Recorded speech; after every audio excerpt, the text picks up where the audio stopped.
In the beginning, God created the heavens and the earth. Before time began, before light shone, before life existed, God was. He didn't build from something. He spoke, and it became. One voice, one creator. Everything we see today began with Him. This isn't just the start of a story. It's the start of your story. The one who made the universe also made you. And He's not done yet. The earth was formless and empty. Darkness covered the deep. But God was there.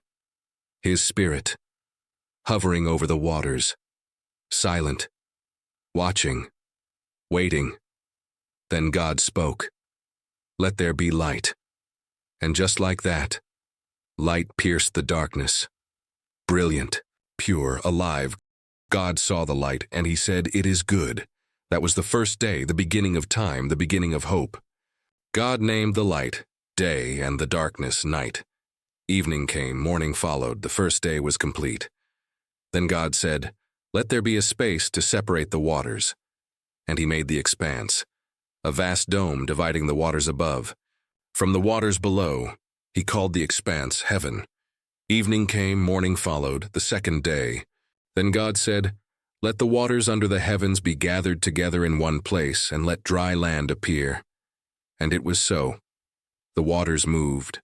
The land rose. God called the dry land earth, and the gathered waters He called seas. And God saw that. It was good, but He didn't stop there. Then God said, "Let the earth sprout vegetation, plants yielding seed, and fruit trees bearing fruit each according to its kind." And the earth responded. Green burst forth, roots reached deep, trees stretched to the sky, every leaf, every branch, every seed, exactly as He had designed. There was order, there was beauty, there was purpose, and God saw that it was good. Evening came, morning followed, the third day. On the fourth day God said, "Let there be lights in the sky to separate day from night." And so He made the sun to rule the day, the moon to rule the night, and countless stars scattered across the heavens. He set them in place, not just to shine, but to mark days, seasons, and years. On the fifth day God turned to the waters and skies. He spoke, and the seas swarmed with living creatures, great sea monsters, tiny fish, creatures of every kind. Birds filled the sky, soaring above the earth, each with their own song and shape. And God blessed them, saying, "Be fruitful and multiply, fill the seas, let the birds multiply on the earth." And there was evening, and there was morning, the fifth day. On the sixth day God said, "Let the earth bring forth living creatures." And so it did, livestock, wild animals, creeping things of every kind, each according to its kind. Life covered the land, but God wasn't finished. Then God said, "Let us make man in our image, after our likeness." He formed humanity to rule over the fish of the sea, the birds of the air, the livestock, and every creeping thing that moves on earth. So God created man in His own image.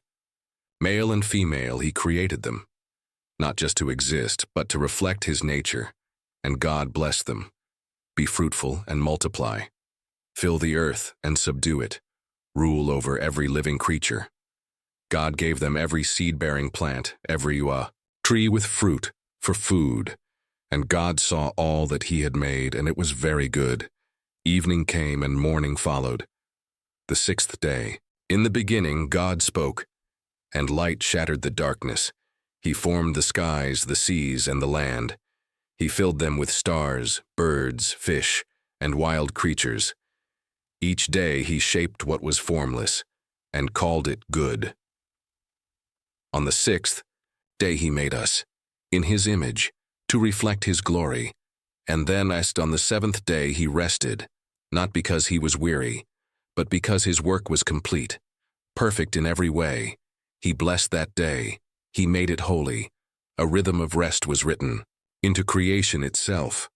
The first Sabbath, a divine pause, a sacred stillness.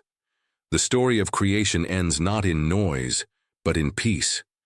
This is the account of the heavens and the earth when they were created. The Lord God made the earth and the heavens. No shrubs or plants had yet appeared. No rain had fallen, and no one was there to work the ground. But streams rose from the earth and watered the whole land. Then the Lord God formed man from the dust of the ground. He breathed into his nostrils the breath of life, and man became a living being. God planted a garden in Eden in the east and placed the man he had formed. The Lord God made all kinds of trees grow out of the ground, beautiful and good for food. In the middle of the garden were the tree of life and the tree of the knowledge of good and evil. After God created the heavens and the earth, a river flowed out of Eden to water the garden. This river split into 4 headwaters: Pishon, Gihon, Tigris, and Euphrates. The garden was filled with every kind of tree, beautiful and good for food. In the middle stood the tree of life and the tree of the knowledge of good and evil. God formed man from the dust and breathed life into him. He placed the man in the Garden of Eden to work it and take care of it. God commanded the man, "You may eat from any tree in the garden, but you must not eat from the tree of the knowledge of good and evil, for when you eat from it, you will surely die." Seeing that the man was alone, God said, "It is not good for man to be alone. I will make a helper suitable for him." God brought animals to the man to name, but none were a suitable helper. Then God caused the man to fall into a deep sleep, took one of his ribs, and made a woman. The man called her woman, for she was taken out of man. This is how the first family began in the perfect garden God prepared for them. In the beautiful Garden of Eden, the serpent came to the woman and asked if God had really forbidden them from eating any tree. The woman explained they could eat any tree's fruit, except from the one in the middle of the garden, or they would die. But the serpent said they wouldn't die, and that their eyes would be opened, making them like God, knowing good and evil. The woman saw the fruit looked good for food, pleasing to the eye, and desirable for gaining wisdom. She took some and ate it, and gave some to her husband, and he ate too. Their eyes were opened, and they realized they were naked, so they made coverings from fig leaves. When they heard God walking in the garden, they hid among the trees. God called, "Where are you?" Adam answered that he was afraid because he was naked, so he hid. God asked if they had eaten from the forbidden tree. Adam blamed the woman, and the woman blamed the serpent. God judged the serpent to crawl on its belly, the woman to have pain in childbirth, and the man to toil for food. God made garments of skin for them and sent them out of the garden so they wouldn't eat from the tree of life and live forever in sin. Adam and Eve had 2 sons, Cain and Abel. Cain worked the soil and Abel kept flocks. One day they brought offerings to God. Abel offered the best of his flock, and Cain brought some fruits from his harvest. God looked with favor on Abel's offering, but he did not accept Cain's. Cain became angry, his heart filled with jealousy. God warned him, "Sin is crouching at your door. It desires to have you, but you must rule over it." But Cain ignored the warning. In the field, he attacked his brother and killed him, the first murder in human history. God asked, "Where is your brother Abel?" Cain replied, "I don't know. Am I my brother's keeper?" God pronounced judgment. Cain would be a restless wanderer on the earth. Cain feared others would kill him, but God showed mercy. He placed a mark on Cain so no one would harm him. Justice and grace, woven together even in judgment. Adam lived for 930 years, and from him came Seth, the son given after Abel's death.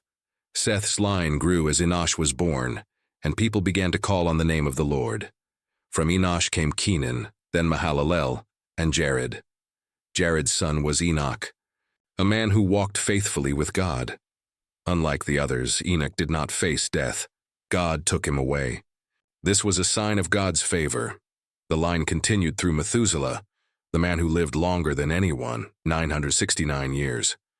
Then came Lamech, and finally Noah. His birth brought hope to a weary world.